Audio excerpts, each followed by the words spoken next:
welcome to this video presentation to explain a proposal I'd like to make with regards to the new centre structure.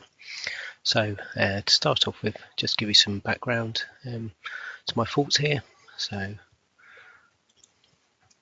I'm currently part of a team of two who are responsible for the design, implementation, maintenance of our service management system here at Land Registry.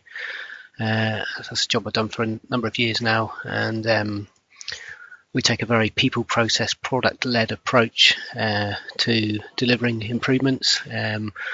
We are at a stage now where our levels of maturity are that high that we're often seen as an exemplar reference site of IT service management best practice. I myself, I've hosted a number of visits from public and private sector bodies coming to look at all the good work we've done with our service management processes and the tool that supports it. Such is our level of maturity that we've obviously gained ISO 20000 accreditation and continue to do so year on year. Other piece of work I've been involved in recently is embedding the new service portfolio into our service management product. So that is now all held within the service management tool itself. That's the source of truth of the services we offer to our internal and external customers.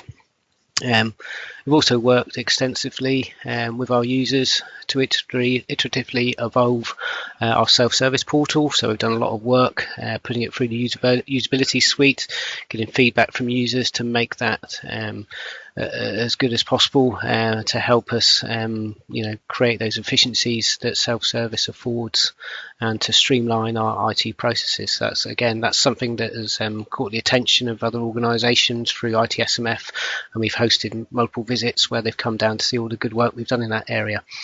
We've also driven an ambitious program of recycling of service management best practice in other areas of the business. This is something I'm very keen on, this idea of maximising return on investment in our service management tool, and look at other areas of the business that we can actually kind of recycle that service management methodology to create improvements in the way that other areas of the business work. We've got a very mature service management set up here, something we've been doing for a very long time successfully. So I'd like to go out to other areas of the business and see where those kind of models can be adopted, and we've done that successfully with facilities, the suggestion logging scheme, various casework referral mechanisms such as the lawyer referral mechanisms, the TT2 referral mechanisms. We've put in place mechanisms with various third-party suppliers around caseworker interactions with regards to file ordering queries with Xerox and TNT. Again, this is an approach that's gained industry-wide recognition and helped us actually achieve ITSMF Team of the Year back in 2012.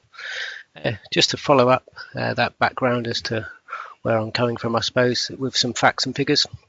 So the self-service portal itself, which I've kind of designed from the ground up, contains over 350 different forms. So each one of those forms has been configured to capture the exact information that given process it ties into requires, so that all of the information is captured first time without us having to and fro with the customer. The tool allows us to auto assign that record then straight to the relevant support team and have the correct service level targets tied to it. We now manage manage 30 different record types within the tool. So obviously when we first started using this tool some 13-14 years ago, we were looking at very much just incidents and change records. It's now evolved, so we've kind of covered all of those IT process areas through to request fulfillment, problem management, configuration management. And now, due to this, this ambitious work we've done, where we've gone to look to other areas of the business, we now actually manage 30 different record types within the service management tool, and that's underpinned by 55 separately configured process workflows in the tool. I say that's ranging from IT processes such as incident management to such diverse things as business resource management through the new market observation type record solution we've put in place. So under the bonnet, there's some 850 rules and 45 separately configured classification structures that helps drive the user or helps drive the system behavior to support the wide range of process flows in there. As a tool itself, we support 650 main MSM, that's Marvel users, that's i.e. staff using the tool to actually manage their work, and a further 4,500 self-service users. So everyone across our laboratory estate now uses the self-service portal to log and track issues. Probably worth noting is the fact that we now have 150 lawyers across the organisation that rely solely on the system to manage their daily workload. So that's a resource somewhere in the region of £6 million per year. Let's have a look at some more facts and figures here to help paint the picture. So this is basically to show the success of the self-service portal we put out there. So from this you can see that 58% of our incidents that are logged against our internal customer base are now actually done via the portal itself or via the integrated monitoring solutions we put in place. So that creates, a great efficiency saving within our service desk. So that's only 42% of our calls are actually, managed by the service desk, as in them taking the call. Another graph here. This is just a breakdown of within the self-service portal. We put a lot of work in publicising our standard request catalogue. So by working with the support teams and understanding what their standard request offerings are within the portal itself, we publicise this catalogue, and there's some 250 plus separate standard request offerings in there, which, as you can see from this graph, is used to manage and fulfill somewhere in the region of 2,500 standard IT requests per month. And this final graph here, just to give you a flavour of the diversity of different records now managed within the system.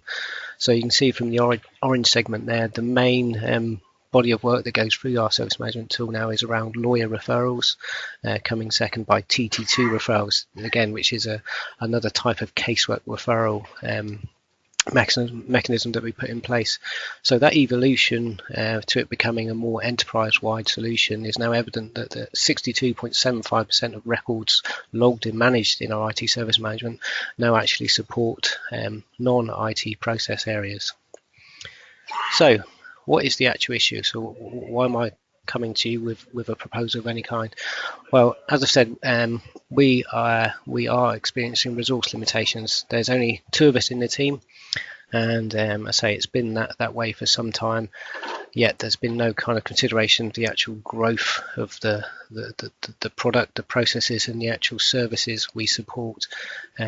As I said, that's grown considerably over the last few years as more and more different process areas are now relying on the people, process, product approach we take, and ultimately the solution that we provide them. So there's lots of ideas we have and lots of things that I think as a centre we need to be doing, but we can't do because of those resource limitations. One example is around the self-resolution potential. At the moment, I think that's hovering around about 3%. So, there's great room for improvement there to actually help our customers become more efficient, so that we can feed information to them more clearly, so that they can get on and do what the business needs them to do, i.e. process casework. As a service management organisation, or as a service supplier, we don't actually have an IT portal for our external customers, which does, to me, seem strange. I think that's something that we should be able to deliver in this day and age. There is a great deal of potential around providing much more efficient internal support mechanisms, looking at things like web chat. So, if you think of your own support experiences outside of the laboratory, when you go online and you have problems with, say, your broadband provider, your first port of call is typically a web chat channel. So I think there's great potential for us as a service management supplier to be focusing some resource to actually deliver web chat solutions, definitely internally. And I think as we embark on this digital journey, I think we're missing a great deal of potential around actually providing integrated, seamless support mechanisms. So as we're designing our new digital services, we should be integrating the support mechanisms within them. So the actual consumers of those services shouldn't actually have to stop what they're doing, come out of that service and find our portal. It should all be seamlessly integrated within the services that we're producing. And as a centre as a whole, I think there's a danger that no one's really looking at continual service improvement across the board. Year on year, we as a centre, we come up with centre objectives, and I think just that whole area needs a bit of governance around it to help drive those improvement activities. So what's my proposal? So my proposal revolves around the introduction of a new team called the Service Management Continual Service Improvement Team. So I've come up with a mission statement here, and our mission statement would be to drive the continual delivery of improvements that truly resonate with our customers and generate internal efficiency gains. So it's all about looking at what we can do from a service management point of view to actually help our customers, whether they be internal customers or external customers. So what would the remit of the team be? So obviously, myself and Julian, we've been in a team now for several years where we're responsible for the design, implementation and maintenance of our service management system. So I'd see that as a core duty of the team. I'd also like to see the team take accountability for delivery of all service and supply management improvements, including but notwithstanding all centre objectives. So again, it's this idea of as a body of people being responsible for actually driving improvement across the new centre. So those centre objectives within the Service Management Centre over the last couple of years, I think it's fair to say, probably haven't been not many of them have been completed through to completion, and I think with a team actually having some focus on actually delivering or being accountable for delivery of those, it would certainly help to drive those activities. The team would also be responsible for identifying and delivering improvements outside of the remit of IT support by this concept of recycling service management best practices where appropriate. So the idea that we're an outward-looking team that looks to the business for any problems they might be experiencing, and we go to them to offer kind of service management solutions or processes to actually resolve those business issues. So the team would give us a platform to really go out there and help our customer base. And finally, I think as a team, we would look to take ownership of the IT customer-facing knowledge management process, which currently sits with the problem management team. But I believe they are the wrong team to actually take that forward and let us, as an organisation, reach our potential for fulfilling as good as possible level of customer self-resolution. So what kind of resourcing would I envisage this team to consist of? So I definitely see it being headed up by an RE1 who would sit independently across the centre so that they could work at a peer level with existing RE1s and deliver improvements on an equal basis from all of the different IT process areas. I think to complete and be able to deliver the ambitious level of work that I'd like the team to take on, I'd like to see 3 RE2 uppers in the team, as we would be taking on a lot of work with regards to ownership of the customer facing knowledge item process. Then potentially one of those could come from the problem area, and then maybe obviously we've got Julian who's going for a progression exercise at the moment. He's got that expertise in service tool management, and then the final one could be an opportunity for anyone within either supplier or service management centre. So what would we actually deliver? So again, these are really 5 areas that I think as a centre we should be focusing resource on to show that to the business what a good job we do to deliver stuff that truly resonates with them. So the first deliverable is around so I can see this team as being a real conduit to act as a kind of gelling together of our 2 centres, be the Service Management Centre and Supplier Management Centre. So I would take ownership to deliver the initiative to introduce a consistent approach to all IT support interactions with third-party suppliers.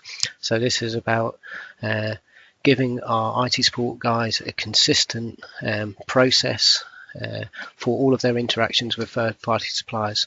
A process that allows the supplier management team to actually track the performance of suppliers, so that we can actually build up management information, so that when we're going to supplier meetings we can actually give them a rundown of their performance against the underpinning contract targets, etc. So to deliver that, I'll look to design the best practice process, embed it within our existing incident management processes, obviously using our knowledge of the tool, configure that service management solution itself, deliver the training workshops to all of the IT support staff and supplier management staff, and obviously ensuring that we embed capability to report on the performance of our suppliers. The next one is around this idea of introducing seamless support mechanisms for our internal customers. So, say currently our customers use the self-service portal, which itself is an example of of best practice in the service management area. It does a great job, but I think as we're moving forward with this ambitious digital agenda, we're missing the potential to actually embed our support mechanisms within these new digital services. So as we're re-engineering our casework solutions, let's look to embed those selfless service support mechanisms within them, so that when a user's using one of these new digital services, they can link directly to the relevant knowledge item they need in the error message that appears, or they can link directly into a chat mechanism, etc. So that they don't have to, as a consumer, come out of that service, find our portal, and then carry on from there. Next one is around, carrying on from that really, is that there's capability within our existing service management tool. There's an out of the box solution ready to go around chat functionality. So I think as a body of work, we would take the ownership of an objective to work with all service management stakeholders, digital reps, solution groups, and make use of that model office team to design a fit for purpose solution, an underpinning process that will create efficiency gains for our casework and drive out efficiencies in our own internal support models too. So again, this would be all about extracting and understanding the user requirement, testing the existing tool capability, setting up a process working group, running our possible resolution iteratively with members of staff in the model office, and then ultimately delivering training and communications and rolling out the solution. Again, this is an area that definitely needs some focus, so that we can actually leverage out the potential efficiencies around self-resolution. So again, I would design, communicate and deliver all changes in terms of people, process and technology to ensure we maximise our potential in terms of offering our internal customers self-resolution. The team will take ownership of the so-called customer-facing knowledge management process, and with this ownership we'll drive an ambitious target for improvement in the rates of customer self-resolution to ensure the investment in maintaining this data is justified. So currently we manage and maintain somewhere in the region of 725 internally facing knowledge items, and the current rate of customer resolution is barely 3%. So it does beg the question, is it actually worth the investment in that at the moment? I ran a service improvement some 18 months ago where we put together a really tight process, and we kind of agreed all of the roles and responsibilities. We put the technical solutions in place, and we put a mechanism in place so we could actually benchmark the potential of self-resolution within Land Registry, and we were seeing values of 20-25% potential there. Unfortunately, when the improvements from that service improvement went live, the early couple of months, it was really good. We're hitting values of 15%, which was a good return on investment. But unfortunately, the ownership of that process stayed within the problem team, and I strongly believe they were the wrong people to take that forward. They didn't believe in what we were trying to deliver. They didn't really buy into it. So I think taking ownership of this process within this new team will see us enable us to drive out those improvements, so that we can actually justify the investment in maintaining those knowledge items and deliver our caseworkers, with efficiency gaining, mechanisms, so that they can carry on with doing as much casework as possible. And I say the final kind of delivery for now, short-term delivery that I've come up with, is around the idea of providing our external customers with more digitally based support mechanisms. So at the moment, most of our IT interactions with our external customers are still through phone. And this day and age, I think as a centre, that's something we should have addressed a long time ago. So I'm going to look to investigate the potential to introduce self-service offerings to our external customers and take a customer-focused approach. So look at this idea of seamless integration. So as we're building our new digital services, let's look to integrate our support mechanisms within those new service offerings. So investigate, what request offerings for new services and what support routes in. So let's look at all of those kind of user stories and actually embed them in our new services, and give capability for our external customers to actually then track the progress of issues they've logged via our online solutions. So to summarise, really, I say we have very mature service management processes embedded across ITO, but there is a risk with no real designated resource looking at how we continually evolve these, that we could be playing catch up when we embark on this kind of organisational wide ambitious digital program of change. So I think there's a real opportunity here to create a new outward looking team within this new centre with an ambitious agenda to drive service management best practice and improvements, not just within the centre but across DTAT and Lanrotchery as a whole. There's an opportunity to ensure we continue to improve our processes to look to address business-related issues.